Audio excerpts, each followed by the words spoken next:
सीतानाथ समारम्भाम् रामानन्दार्य मध्यमाम्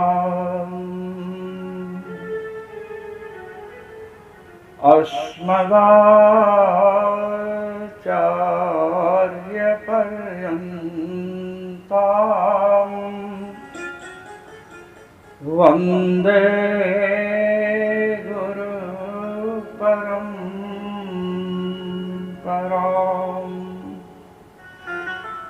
वन्दे गुरु। आज हम श्रीमद् भागवत महापुराण के द्वितीय स्कंध में प्रविष्ट हो रहे हैं। यह दूसरा स्कंध है। पुराण को भगवान का मूर्तिमान विग्रह कहा गया है, शरीर। भगवान का जो स्वरूप है उसको हम लोग शरीर नहीं कहते, वपु तम पुष्णाति इति वपु। भगवान के श्री अमृत भी पुष्ट हो जाता है और शरीर कहते हैं क्षीण होकर के नष्ट हो जाए, उसे शरीर कहते हैं। अपने लोगों का शरीर पांच भौतिक है। ब्रह्मा जी तक जितने शरीर हैं सब पांच भौतिक हैं।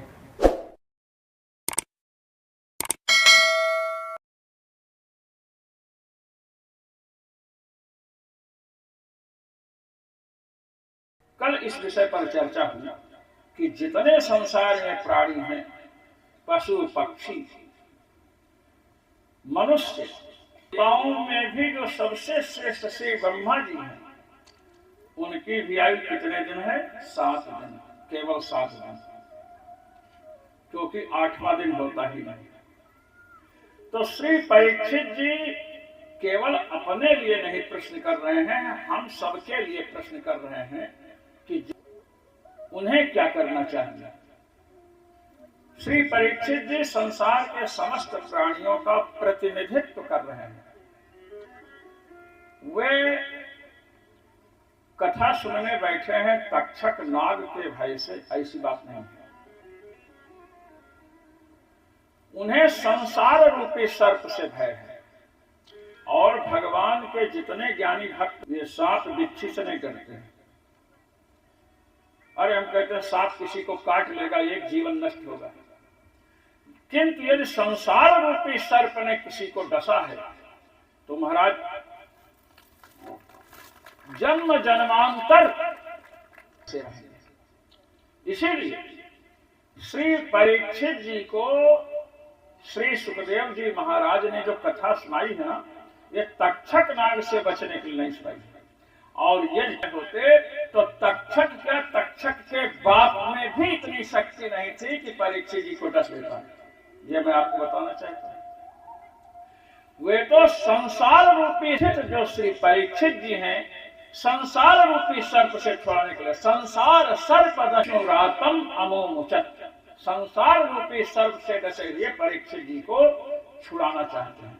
और संसार रूपी सर्प हम सबको पकड़ रखा है। भागवत के आरंभ में एक सर्प की चर्चा आई, कालव्यात्राश निर्नाश है तवे। ये कालव्याल, जो काल रूपी व्याल है, सर्प है, उससे सब ग्रसित है, ग्रस्त है, उससे भी बड़ा है।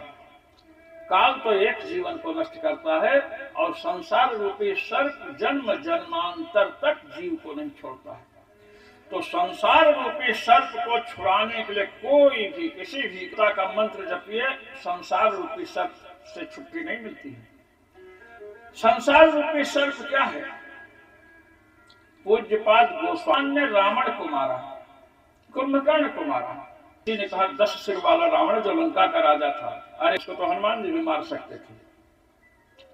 मोह दस मौलित दधात अहंकार, ये हम लोगों का जो शरीर में परिवार में मोह है, यही 10 मौलिक दशक है, रावण है।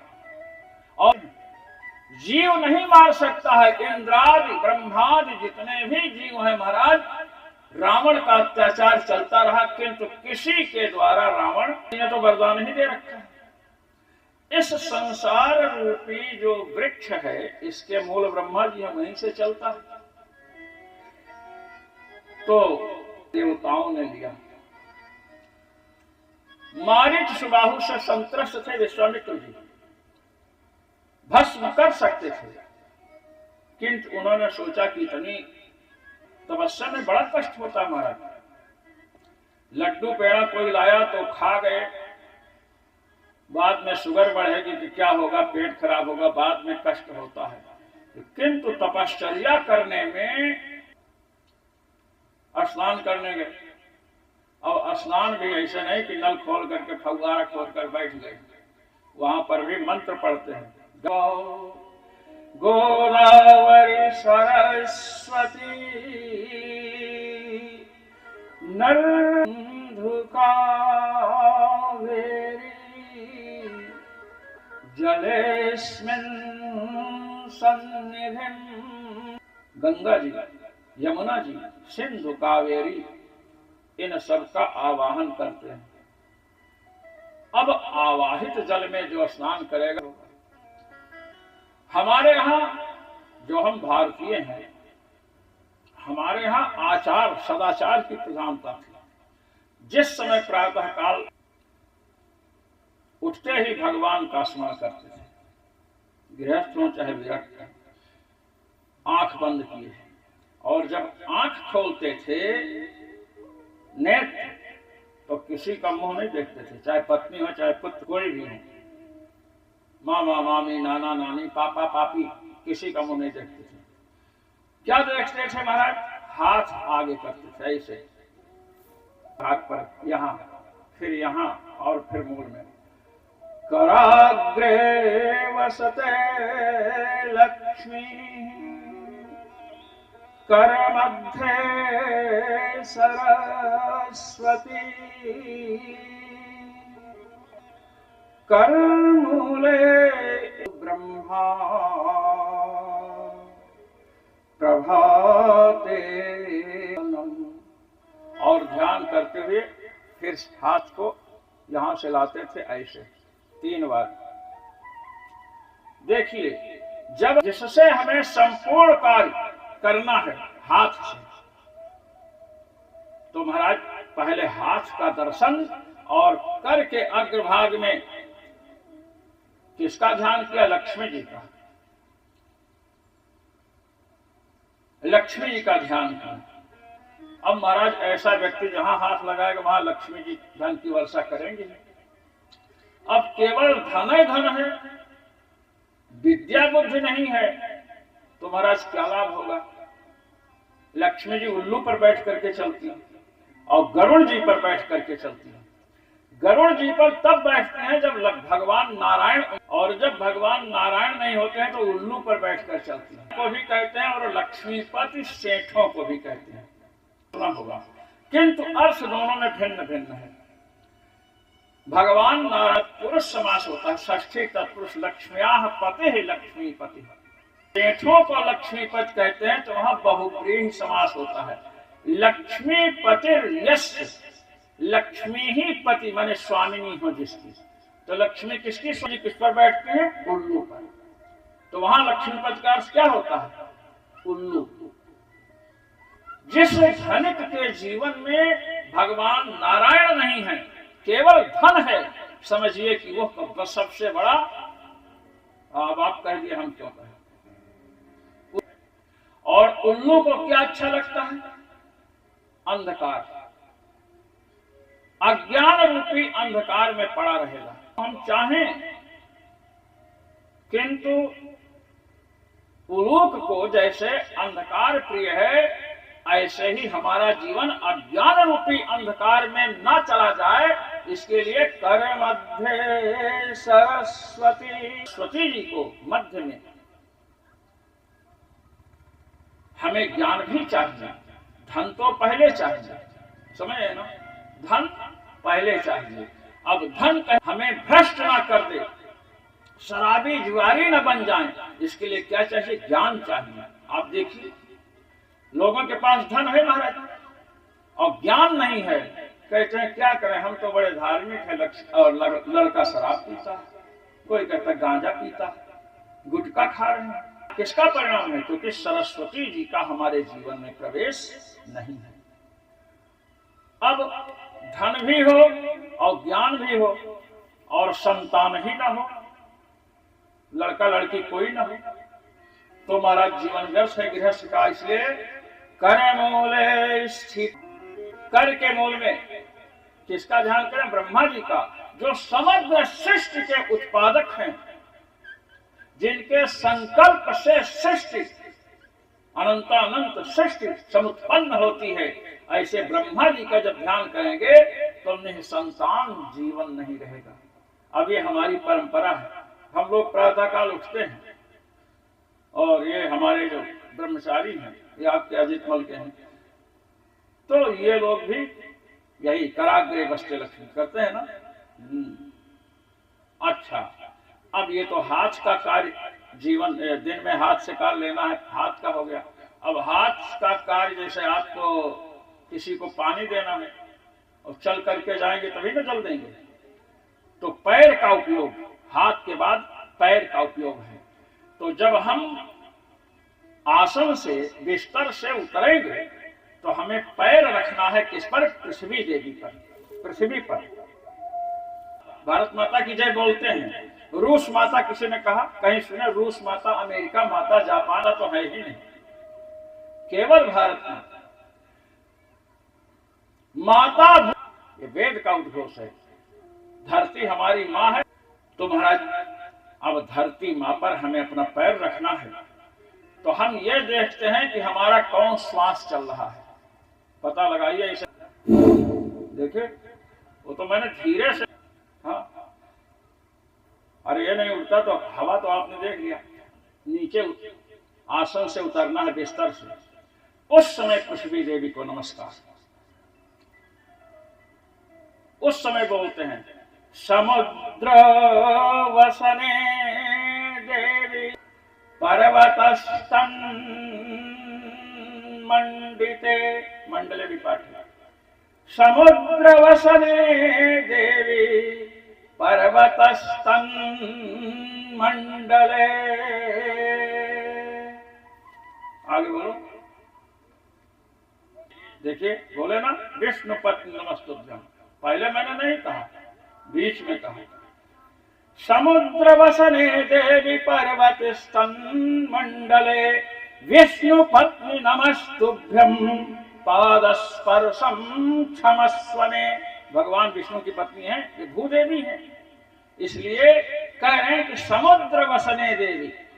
समुद्र जो है, समुद्र ही आपका वस्त्र है, वसन माने वस्त्र। हे समुद्र रूपी वस्त्र वाली, और पर्वत आपके स्तन हैं। शरीर में जो है स्तन ऊपर रहते हैं, उठे रहते हैं। तो महाराज कहते हैं, हमारे यहाँ देखिए ज्योतिष शास्त्र में, ज्योतिष शास्त्र में श्री जानकी जी ने, तो महाराज किसी ने समाचार दिया कि इंद्रजीत के द्वारा राम और लक्ष्मण नागपाश के द्वारा मार दिए गए। उस समय कि ज्योतिषियों ने मेरे हाथ को देखा, में लिखा है कि जिस नारी के स्तन मग्न चूचुका शब्द वहां आया है। जो बच्चे दूध पीते हैं ना, कहते हैं चूची मुंह में, माताएं कहती चूची मुंह में दो बच्चे को। मग्न चूचुका शब्द है कि जिस स्त्री के स्तन के जो चूचुक माने चूची है, वो विधवा नहीं होती है। और भी उसके कई गुण हैं महाराज। ऐसी नारी कहीं हो तो महाराज, ये जो हमारे यहाँ नारियों की प्रशंसा की गई, अनेक गुण है महाराज। अनेक प्रकार की स्त्रियां, पद्मनी, शंखिनी, चित्रिणी। अब उस वर्णन में हम नहीं जाएंगे, साहित्य का विषय है, हमने साहित्य भी पढ़ा है। पद्मिनी स्त्री महाराज जहां पर होगी, समझे, कमल की गंध आएगी। श्यामा होती है, आपने रासलीला में श्यामा जो सुना है ना, श्यामा स्त्री का लक्षण। श्यामा सभी नहीं हो सकती है, सांवली हो तो श्यामा, ऐसी बात नहीं है। श्यामा स्त्री का लक्षण क्या है सुनिए। श्यामा स्त्री शीत काले भवे दुष्मा, उष्ण काले सुशीतला, स्तनौ कठिनौ यस्याः सा श्यामा। श्री राधा जी को, श्री जानकी जी को, श्री रुक्मिणी जी को, जगत जननी मां दुर्गा को, इनको श्यामा कहते हैं। श्यामा स्त्री का लक्षण क्या है? कहते हैं कि उष्ण शीत, ठंडी में रजाई ओढ़ते हैं ना, रजाई और कंबल। श्यामा नारी अगर होगी तो ठंडी नहीं लग सकती है। ये श्यामा स्त्री का लक्षण शीत काले भवे दुष्णा, ठंडी के समय गर्माहट रहेगी जहां वो रहेगी। मतलब आपको एसी की आवश्यकता नहीं है। कहे कि ठंडी के समय क्या होगा? भाई शीत काले शीत, अब गर्मी के समय क्या होगा? जब गर्मी पड़ेगी तो कहते हैं उष्ण प्रचंड होगी तो अत्यंत शीतलता प्रदान करेगी श्यामा स्त्री। जिस समय गर्मी, जैसे यहाँ प्रचंड गर्मी चल रही ना, एक भी श्यामा देवी यहाँ हो कोई तो महाराज कूलर और शक्ति के, इसकी क्या नाम है, शीतवर्धक यंत्र, कूलम रात ददाति कूलर, ये कूल जो है ना अधिक सेवन करो तो कूल है ना किनारा, इसको पकड़ लेता है। संस्कृत में भी कूलर शब्द हम ये तो बताया कि उसका प्रभाव है कि शीतलता, ठंडी के समय गर्मी प्रदान कर, ठंडी के समय हीटर एसी का कार्य करे, मरे एसी उसका प्रभाव है। कहे शरीर की बनावट कैसी रहती है? किसी ने पूछा, कहे शरीर की बनावट? कहे हाँ। कहे सुनो, इस तनव, उसके जो स्तन है, आपने देखा कि बच्चे दूध पीते, हमारे यहाँ माताएं दूध पिलाती थी पहले, 7 वर्ष तक दूध पिया प्रेम जी, और दूध भी उतरता था। महिलाएं सिखावे, कहें कि इसको दूध पिलाना, जब दूध पीने कहे तो छाती में गोबर लगा लो। मैंने दूध पीने कहा तो कहीं रुको, उधर गई गोबर लगाने, मैं उधर गया लोटा में पानी भरने फिर सब इकट्ठी हुई, कहीं बहनी ये तो लोटा से धो दिया। तब एक ने कहा कि मिर्चा लगा लो छाती में, मिर्चा तो धोने से नहीं जाएगा। कहीं हाँ, वो मिर्चा लगाई, स्वयं धोना शुरू की, मिर्चा से जलन होने लगी। कहीं इसकी आदत छुड़ानी थी, 7 साल का हो गया। तो एक स्त्री ने कहा कि कहो हम खड़े खड़े दूध पिलाएंगे।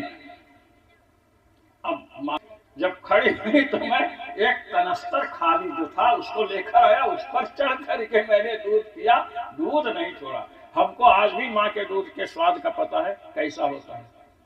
गाय के दूध से बहुत आगे होता है गाय के दूध। अच्छा, गाय का दूध फटता है कि नहीं? गाय का दूध फट जाता है ना, माँ का दूध फटता है क्या? नहीं। गाय के दूध को बिल्ली पी सकती है, माँ के दूध को बिल्ली पी सकती है? नहीं पी सकती। कोई माँ हो बताओ हमारा दूध बिल्ली पी गई। अच्छा, गाय का दूध बासी होता है, बासी होता है कि नहीं? गाय का दूध आज का दूध कल बासी हो गया, और माँ का दूध कभी बासी हुआ? इसलिए गर्म करो तब पियो, और चीनी अलग से मिलाओ। माँ के दूध में चीनी मिलाने की जरूरत नहीं, गर्म करने की जरूरत नहीं। धारोष्ण दूध की महिया हमारे यहाँ है, धारोष्ण। माँ का दूध धारोष्ण होता है। तो लोग कहते हैं माँ का दूध पियो तो आओ सामने, तो आजकल के लड़के कह रहे हैं हम तो बोतल का पिए हैं, हम नहीं आएंगे। ये हालत है। तो माँ का दूध जो पीता है, माँ का दूध जो पीता है, जिस बालक को माँ के दूध पीने का सौभाग्य मिला, महाराज श्रद्धावान होता है। अब आजकल की स्थिति तो बहुत आगे निकल रही है। आजकल तो दूध पिलाने नहीं चाहती शहर की महिलाएं। बतला रहे हैं स्तनौ कठिनौ यस्याः, श्यामा स्त्री का स्तन कभी लटकता नहीं है, ये उसकी एक विशेषता है महाराज। श्यामा स्त्री, बच्चे दूध भी पिएंगे तो भी उसके स्तन उठे रहते हैं, ये श्यामा स्त्री का लक्षण है महाराज। तो ऐसी स्त्रियां श्री रुक्मिणी जी, भगवती दुर्गा, भगवती काली, ये सब क्या है? श्यामा। अब महाराज श्यामा में पहुंच गए। श्यामा में कहां से पहुंच गए?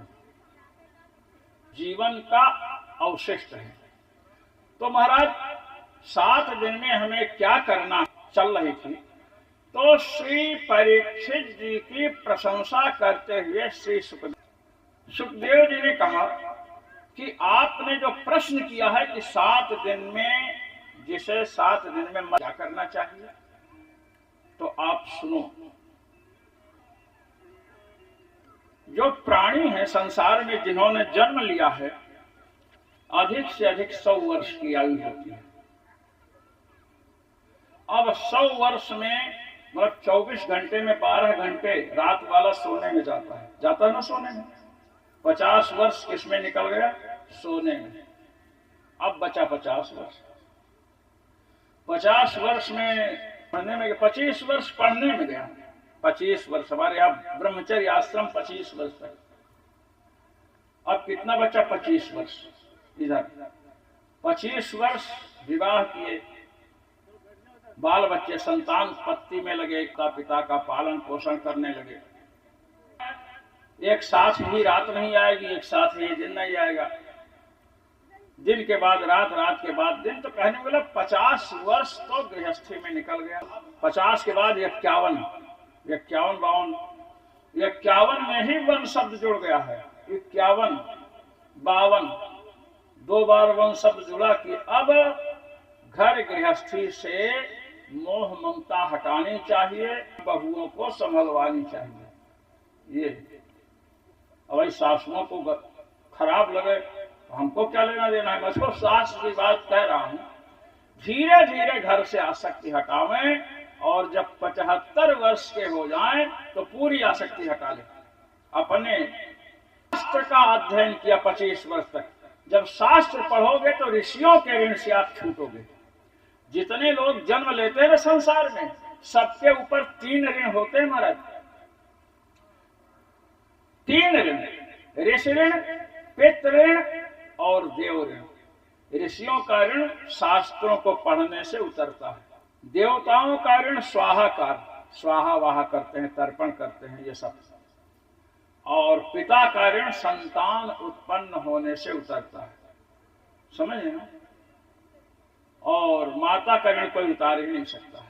माता का ऋण कोई नहीं उतार सकता महाराज। इसलिए माता के ऋण की चर्चा शास्त्रकारों ने नहीं की।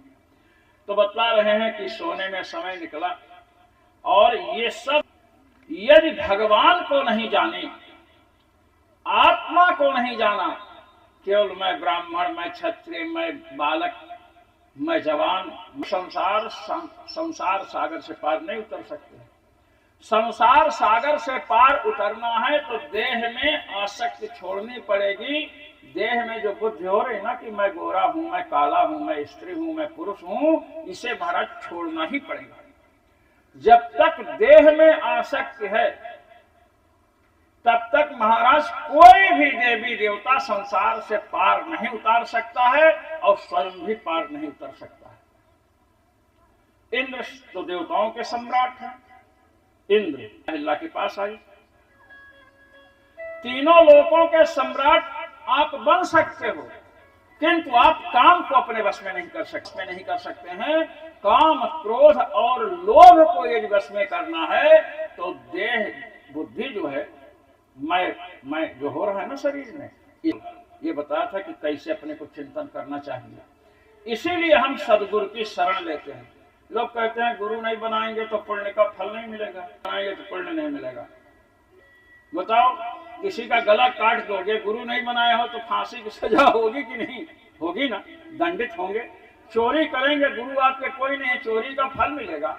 जब बुरे कर्मों का फल बिना गुरु बनाए मिल रहा है तो अच्छे कर्मों का फल क्यों नहीं मिलेगा? मिलेगा। गुरु इसलिए नहीं बनाया जाता है कि हम दान पुण्य करें तो उसका फल हमें मिले। गुरु इसलिए बनाया जाता है कि हमें भगवत तत्व का साक्षात्कार हो। इसलिए भगवान वेद बतला रहे। राम सागर, सुख सागर में क्या लिखा है हम इसको महत्व नहीं देते हैं। वेद भगवान क्या कह रहे हैं, जो श्रीमुख की वाणी है भगवान के, वो कहते हैं कि गुरु क्यों बनाया जाता है।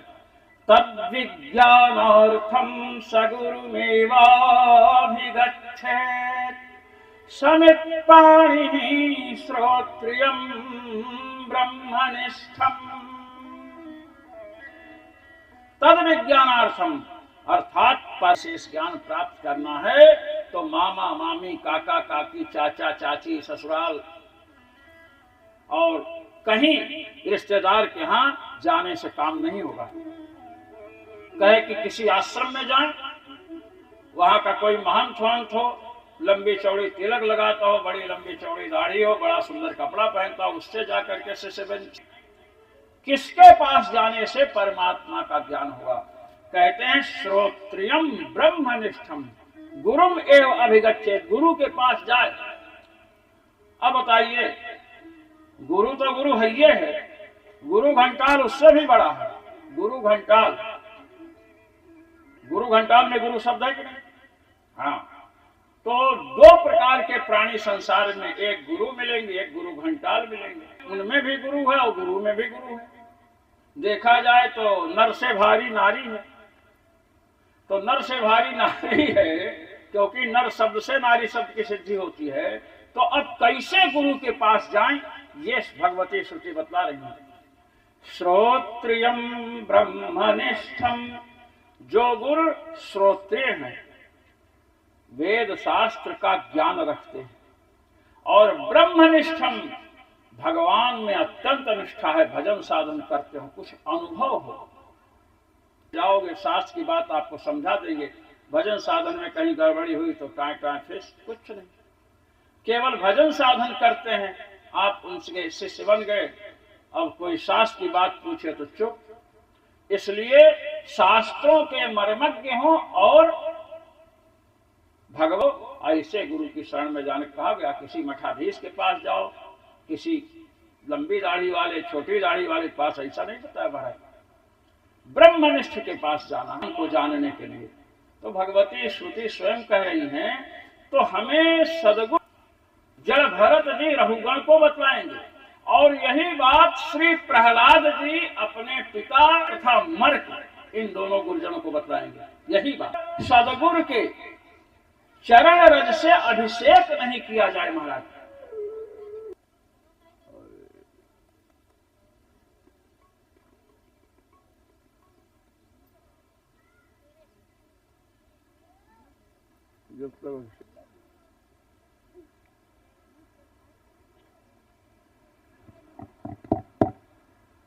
मैं कह रहा था, जब तक चरण रज से अभिषेक ना किया जाए, चरण रज से अभिषेक किया जाए, महत्पाद रजोभिषेकम निष्किंच, ये चर्चा आगे आएगी।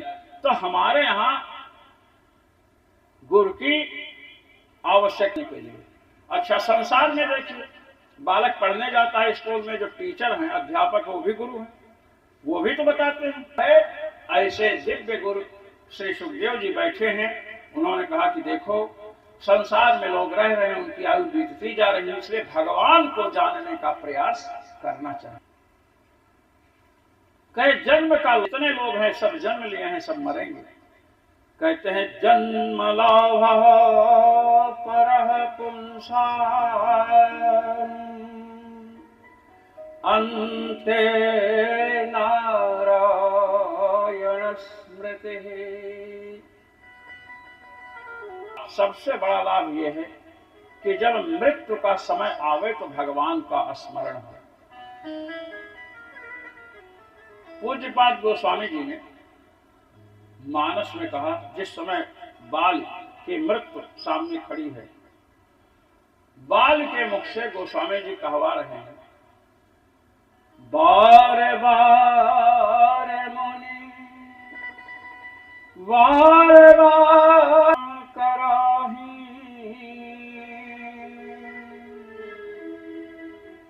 अंतरा में कहियावत नाही। मुनिजन बार बार प्रयत्न करते हैं, किंतु अंतराम अंत काल में राम नाम मुख में नहीं आता है, ये कहते हैं। किंतु इसका यह अर्थ नहीं है तरह ही जब बार बार मुनि लोग प्रयत्न करेंगे तो अंत में राम नाम मुख से निकलेगा ही। इसके कई बड़ा गंभीर माने बड़ी गंभीर चौपाई है। अंत में किसका स्मरण होगा हमें, आपको हमको अभी से समझ लीजिए। मकान, पत्नी, पुत्र, भाभी, दीदी, दादी, जितने भी हैं, जिसमें आसक्ति आपकी है मृत्यु, जिसका आपने अभ्यास किया है अपने जीवन में, अंत में वही स्मरण में आएगा। अंत स्मृति, अंत में उसी का स्मरण होता है जिसका हमने अपने जीवन में अभ्यास किया है। अब आप चाहते हैं कि अंत में भगवान का स्मरण हो, तो प्रतिदिन आपको भगवान का स्मरण करें तो मृत्यु के समय महाराज भगवान का स्मरण होगा। अच्छा, मान लीजिए कि आप प्रतिदिन बैठ करके भगवान का नाम जपते हैं और मृत्यु का समय आया, कंठ रुक गया। मृत्यु के समय कफ बढ़ जाता है, किसी का पित्त बढ़ जाता है, किसी का वात। कंठावरोध यदि मृत्यु के समय हो गया महाराज और भगवान का स्मरण नहीं हो पाया, तब क्या होगा? तो वाराह पुराण में कि जो प्रतिदिन मेरे नाम का जप करते हैं, मेरा स्मरण प्रतिदिन करते हैं बैठ करके, अंत में यदि कफ आदि दोषों के कारण कंठ अवरुद्ध हो जाए, उनकी स्मृति लुप्त होने से मान लो मेरा स्मरण नहीं कर सकते हैं, तो प्रतिदिन मेरा स्मरण करने वाले जो भक्त हैं, मृत्यु के समय मैं उनका स्मरण, तो भगवान मृत्यु के समय स्मरण करते। इसलिए हमें बड़े दयालु है, कुछ समय निकाल करके हमें क्या करना चाहिए भाई, 24 घंटे में दिन भर आपको सोते समय भगवान का स्मरण, वैसे प्रतिदिन स्नान करके, जब भी स्नान करें, नियम नहीं लेना चाहिए भाई। गृहस्थ जीवन में पता नहीं शाम को स्नान करने का समय मिला, प्रातः काल मिला, जब भी मिला। हम लोग बच्चों को सिखाते हैं, बच्चों को कहते हैं कि जब स्नान करने के लिए तुम जाओ, आगे 1 लोटा पानी, पीछे 1 लोटा हो गई, कमर से नीचे का, बस हनुमान चालीसा श्री गुरु चरण सरोज शुरू कर लो। नहाते रहो, पाठ करते रहो, उसके बाद शरीर पोछो, पाठ चल रहा है, आओ तेल और लगाओ, कंघे वंघे को, तब तक आपका एक पाठ तो निश्चित ही हो जाएगा। कई महात्मा राम रक्षा स्तोत्र, हनुमान चालीसा कर लेते हैं, इसी समय में कर सकते हैं। तो अपने जीवन में जब हम बैठ कर करेंगे, भाई आप यहां पर आए किसी से मिलने और कथा में आ गए, बैठ गए, और आप कथा के लिए, इसी प्रकार हमें कुछ समय निकालना चाहिए। हम लोग महाराज छोटे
छोटे छोटे थे बाल्यावस्था में, तो गांव में यज्ञ हुआ, तो एक महात्मा आए थे, तो कहे कि गृहस्थ हैं आप लोग, तो आप लोग राम नाम जपो। अब कैसे जपोगे? वो हम लोगों से जपवाते थे, कहते थे कि राम शब्द 6 बार बोलो और 1 बार गिनो। कहते थे राम राम राम राम राम राम एक, राम राम राम राम राम दो। अब कहीं सोने जाओ तो फिर राम राम राम अपने मन में कहिए, कोई ना सुने। अगर किसी को विरोध हो या किसी की निद्रा में विघ्न हो, कहे इस पे माला राम नाम का हो गया, न तो माला पकड़ने की जरूरत है न कुछ। अच्छा, और जब ऐसे जब जप करने लगेंगे, पुस्तक पढ़ना शुरू कर दो तो नींद जल्दी आती है, और जब नींद भी अच्छी आएगी। तो हम लोग करते थे, इसलिए सत्संग बहुत आवश्यक है। तो ये बता रहे हैं कि भगवान करते हैं तो अंत समय में भगवान का स्मरण होगा। यदि कफ से कंठावरोध हुआ, किसी कारण से स्मरण नहीं हुआ, तो भगवान स्मरण करके अपने धाम बुला लेते हैं। ये भगवान का स्मरण के महाराज हमारा मन तो बाहर ही लगता है, सार में लगता है। उसके लिए क्या साधन है कि हमारा मन अंतर्मुखी होते नहीं, ध्यान में। देखिए 14 लोक हैं, 14, 7 ऊपर 7 नीचे, माने हम लोग बीच हैं, 7 7 14 हुए। तो यहां पर बताया कि जो सबसे नीचे का लोक पाताल लोक है, ये भगवान ही, और जो सबसे ऊपर का लोक ब्रह्मा जी का लोक है, ये भगवान का भाल है, मस्तक है। इसी बात को पूज्यपाद गोस्वामी जी ने महाराज संक्षेप में कहा, पद पाताल धामा, पद पाताल शीस अज धामा, सकल विश्रामा। आप ये समझें कि 14 लोक हैं।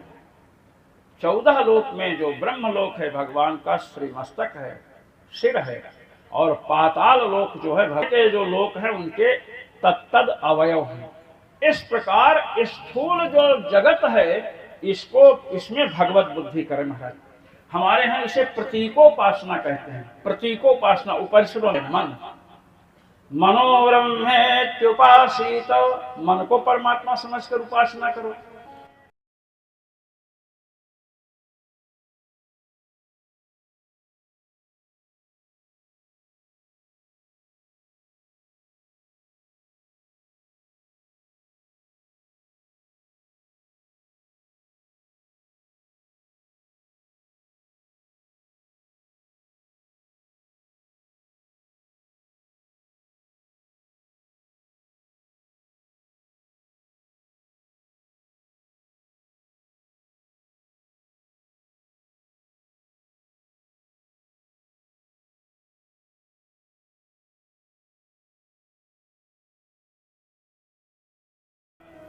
महाराज परमात्मा सब में निवास करता है। पूज्यपाद गोस्वामी जी को तो भूत ने बता दिया हनुमान जी का पता।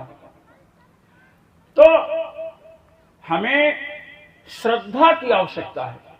तो महाराज भगवान का जो स्थूल स्वरूप है ये संसार भगवत बुद्धि करे, और इस प्रकार जब करेंगे, जैसे मनुष्य हैं, गोस्वामी जी ने भी ऐसा किया। सिया राम मैं सब जग जानी, करो प्रणाम जो जग पानी। भगवान समझ करके सबको प्रणाम किया। प्रेत पितर गंधर्व कृपा करहु अब सर्व, ये कहा। तो महाराज ये अब मन एकाग्र हो रहा है, तो हृदय कमल में भगवान का ध्यान करें, श्री चरण का, चरणों से फिर ऊपर बढ़ें। ये महाराज बताया। श्री परीक्षित जी ने प्रश्न किया कि सुंदर स्त्री चाहिए तो क्या करें? आदमी धन चाहिए तो किसकी उपासना करें, रूप चाहिए तो क्या करें, ब्रह्म तेज चाहिए तो क्या करें। महाराज एक एक प्रश्न का उत्तर दिया श्री सुखदेव जी ने। परीक्षित जी ने पूछा कि महाराज ऐसा कोई नहीं है कि एक की ही उपासना करें तो सुंदर पत्नी भी मिल जाए, धन भी मिल जाए, ब्रह्म तेज भी मिल जाए, सब कुछ मिल जाए। कहे है, भगवान की जो उपासना करता है महाराज उसको सब कुछ मिलता है। कह रहे हैं अकामः सर्वकामो वा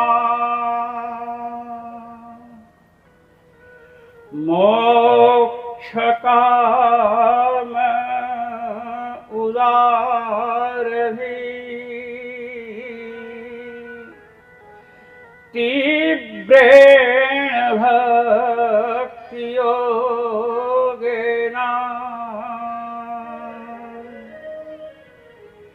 यजेत पुरुषं परम। आप में कोई कामना हो, अकाम आप निष्काम हो, सर्व कामवा अथवा सब कामनाएं आपके अंदर भरी हैं, हमें यह भी मिल जाए वो भी मिल जाए, अथवा मोक्ष की कामना हो, हम संसार से छूट जाएं, तो भगवान का भजन करना चाहिए, नाम जप करना है भगवान का, मंत्र जप करना है भगवान का, आहुति डालनी है तो भगवान के लिए। यजेत यजन यज देव पूजा संगत करण दानेश, कितने अर्थों में ये धातु है। देव पूजा पहला अर्थ है देव पूजा, देवताओं की पूजा। संगत करण सत्संग करना यह भी यजन है।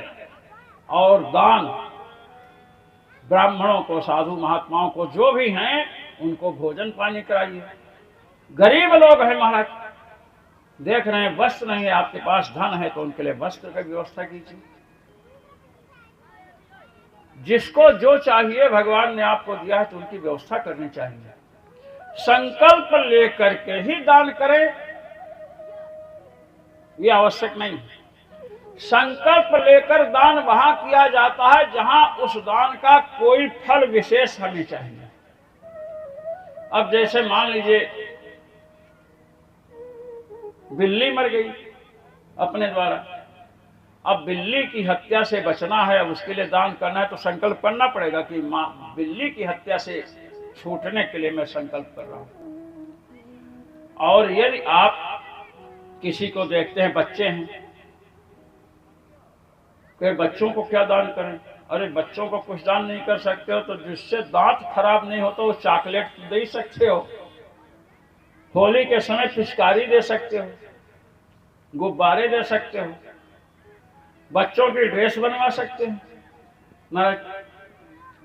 हमारे पास तो आप तो वहां गई हैं, हमारे पास बाल वाहिनी है, बालकों की सेना, बच्चे छोटे छोटे बच्चे जब बाहर निकलते हैं तो सब आ जाते हैं, समझे। 4 साल से हैं 14 साल तक, आपने देखा है। तो बच्चे जो है बच्चों को दीजिए। कोई वृद्ध है, आपने देखो प्यासे उनको एक गिलास पानी दे दीजिए। ये सब शुभ कार्य हैं, ये सब करने से परमात्मा प्रसन्न होते हैं। माता जी हैं वृद्ध हैं, पिताजी वृद्ध हैं, आपको अनुभव हुआ कि इनको प्यास लगी होगी, आप जल ला कर दीजिए, महाराज भगवान की कृपा प्राप्त होगी। ये सब करना चाहिए, तब अंतःकरण शुद्ध होता है और भगवान में मन लगता है।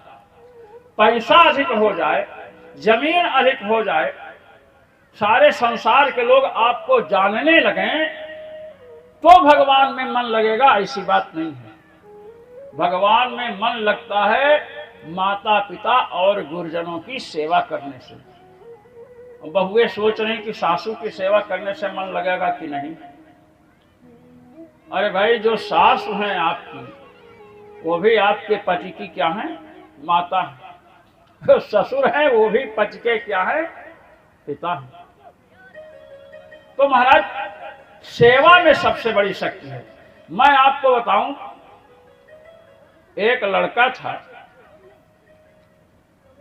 और महाराज पिता का बड़ा भक्त था और भगवान का भी भक्त, भगवान को भी मानता था, पिता को बहुत मानता था। भगवान इतने प्रभावित हुए कि उससे मिलने के लिए गए, बालक से। और महाराज मिलने के लिए गए तो पिताजी उसके मतलब यहाँ जांघ पर सिर रख करके सो रहे थे। तो भगवान गए बालक रूप में और ऐसे से बुलाए तो कहता इसे, आवाज मत करना। भगवान ने कहा क्यों? तो कहा देख रहे हो मेरे पिताजी उठ जाएंगे। तो भगवान ने कहा कि अरे कुछ बैठने तो हमको दो। तो उसने कहा कि वहां एक ईंटा रखा है, उसको लेकर के बैठ जाओ। भगवान ने कहा कि मैं ईंटा नहीं उठाऊंगा। तो कहे तो खड़े रहो, जगेंगे तब। भगवान प्रतीक्षा कर रहे थे उस बालक की कि इसके पिताजी जब उठे, पिताजी बड़े भक्त थे, पिताजी जब उठे तो देखे कि भगवान खड़े हैं। महाराज गए, चरणों में प्रणाम किए, कहे कि आपका दर्शन हुआ। अरे कहे कि दर्शन क्या, हम आपको दर्शन देने नहीं आए थे, जो बालक आपका इससे मैं मिलने आया था। तो कहे इस पर आपकी इतनी कृपा क्यों? कहे इस पर इतनी कृपा इसलिए है क्योंकि आपकी इस पर बड़ी कृपा है, पिता की पुत्र पर बड़ी कृपा है, बड़ी सेवा करता है आपकी। तो मुझे अपने रामा अवतार का स्मरण इसको देख करके होता था।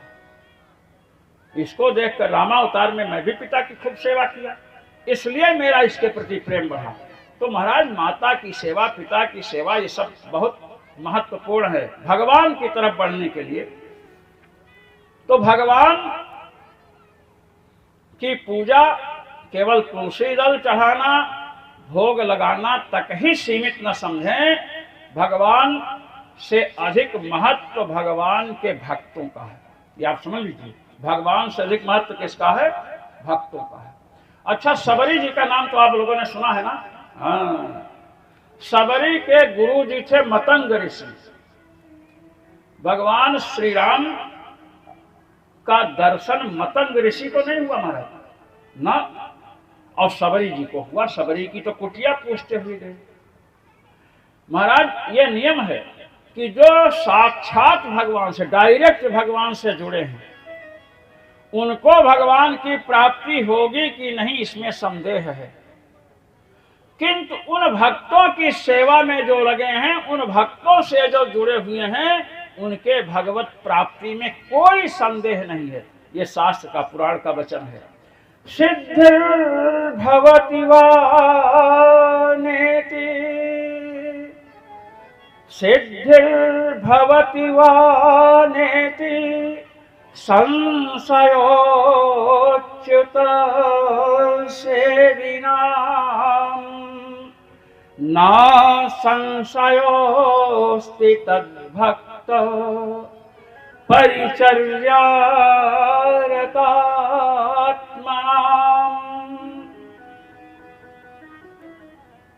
अच्युत सेविनाम, जो भगवान की सेवा करने वाले हैं, उनको सिद्धिर्भवति वा नेति, संशय, उनको सिद्धि लाभ अर्थात भगवान की प्राप्ति होगी या नहीं इसमें संदेह है। ये महाराज व्यास जी लिख रहे हैं। तो लोगों ने कहा कि जब गुरुवर जी के भगवत प्राप्ति में संदेह है कि गुरु महाराज को भगवान की प्राप्ति होगी कि नहीं संदेह है, तो उनकी सेवा से क्या लाभ है? जब गुरु जी को ही भगवान प्राप्त होंगे कि नहीं संदेह है, तो उनकी सेवा से हट जाओ। कहे नहीं, न संशयोस्ति तद्भक्त परिचर्यारतात्मनाम।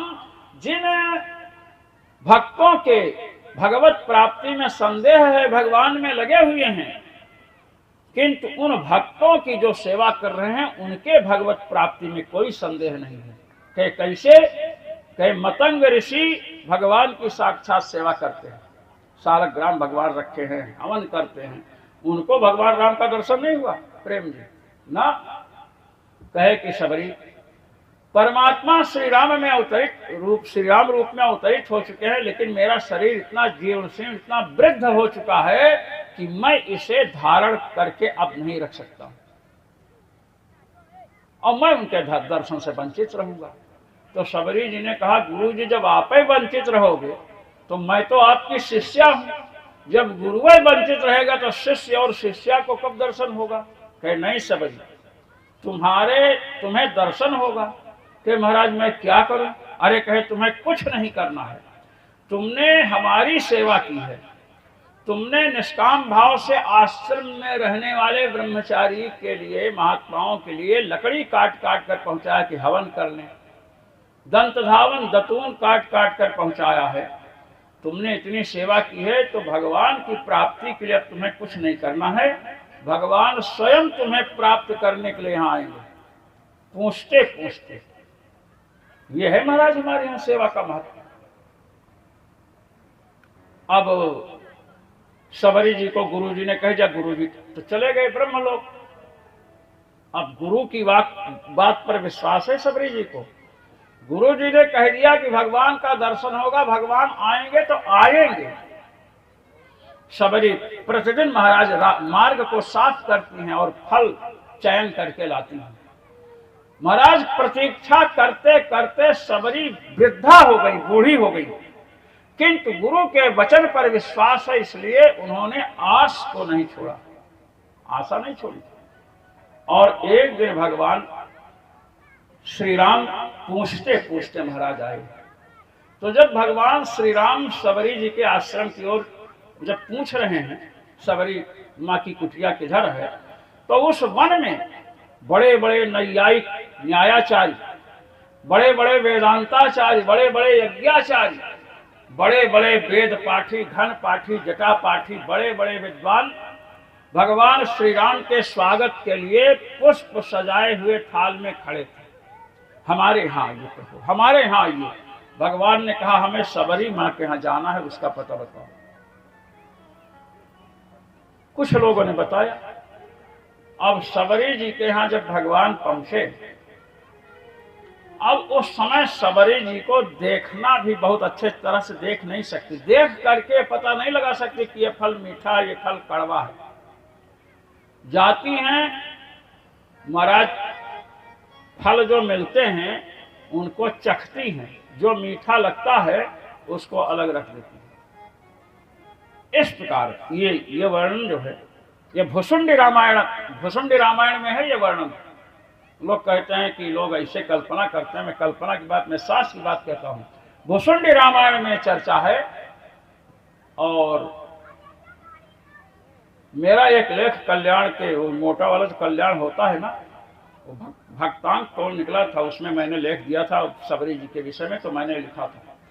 तो महाराज भगवान जब पूछते पूछते आए तो महाराज वही बेर खिलाए, पादप प्रक्षालन किया।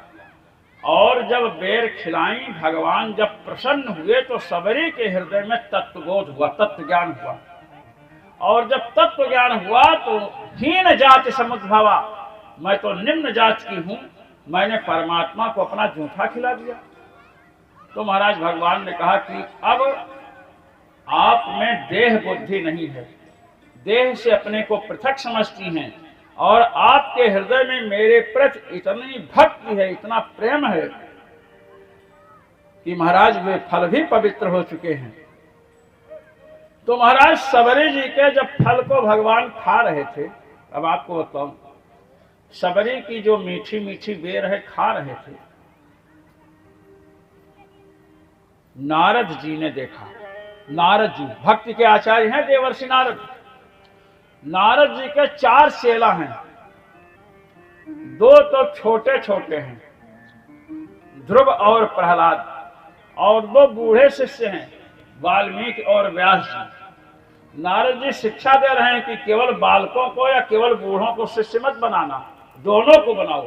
पानी मंगाना हो तो बालक शिष्य दौड़ कर लाएगा, और परामर्श लेना हो तो बूढ़े परामर्श देंगे। समझ रहे हैं ना? तो महाराज नारद जी ने उस चरित्र को देखा, और जब महर्षि वाल्मीकि ने भगवान के विषय में प्रश्न किया तो देवर्षि नारद कहते हैं कि भगवान अगस्त्य जी के यहाँ गए, सर्वभंग जी के यहाँ गए, सुतीक्ष्ण जी के यहाँ गए, बड़े बड़े ऋषियों के यहाँ गए, सबने पूजा की।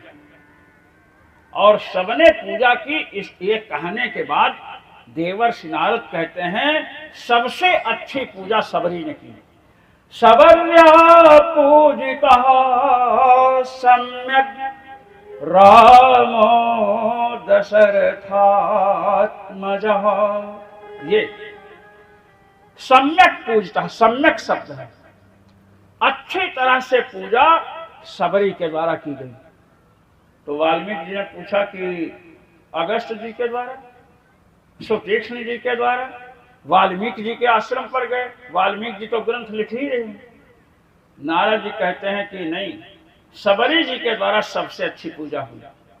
तो किसी ने प्रश्न किया सबरी को मंत्र नहीं आता है, ब्राह्मणी नहीं है, पुरुष सूक्त नहीं बोल सकती हैं, उनकी पूजा में मंत्र की कमी है। सबरी को दिखता नहीं था इसलिए पवित्रता भी इतनी नहीं कर सकती हैं, चक चक करके वेर रखी हैं, पवित्रता भी नहीं है, फल भी उच्छिष्ट हैं, मंत्र भी नहीं आता है और हवन इत्यादि भी नहीं करती हैं। तो सबरी के पूजा में ऐसी क्या विशेषता है कि उनकी पूजा को देवर्षि नारद ने सम्यक माने पूर्णतया उचित रीति से पूजा कहा।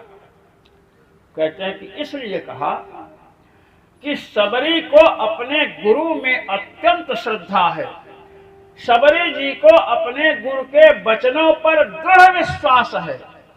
जिस शिष्य या शिष्या का अपने गुरु के वचनों में दृढ़ विश्वास है, महाराज वो भगवान के कृपा का पात्र अवश्य बनता है, उसे कोई नहीं रोक सकता है। तो यहाँ पर बताया गया कि हमें परमात्मा को जानना है तो हमें किसकी शरण में जाना चाहिए? गुरु की शरण में जाना चाहिए। शिष्ट विषयक प्रश्न।